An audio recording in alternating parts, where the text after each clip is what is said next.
Mass testing sa dakban sa Sugbo nga sugdan unta karong adlaw apan nauswag.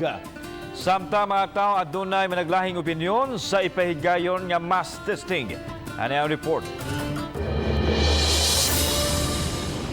Dini sa Kapitol na ay gianamo kini mga babaeng na nikay-sikay sa pagpamaligya og buwad, lamas ug utanon.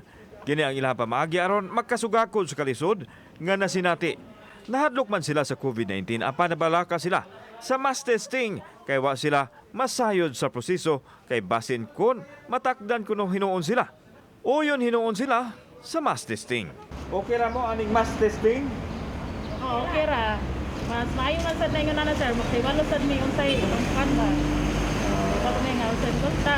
Adlo kay kung dagong lang ko ko adto. Adunay pagduha-duha si Kapitana Litang Abarques sa barangay Pardo sa mass testing. Busa gusto niyang masayod kung luwas ba ang proseso.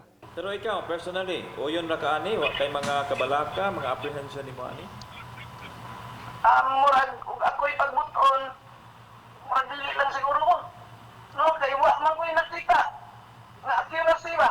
Gi-uswag ang rapid mass testing karong Mayo 6 nga girakda unta ang sugdan karong adlaw aron mapasabot og tarong og mahanaw ang kabalaka sa kadaghanan.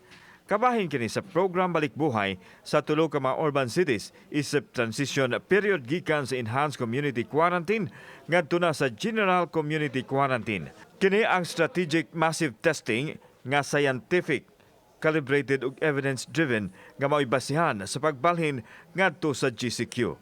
Dili swabing kundi rapid testing kit ang gamiton sama sa pagkuha og dugo nga mao'y i-test ug dili usab house to house ang paghimo nini. Kauban si Marlon Milgaso, ako si Alan Domingo.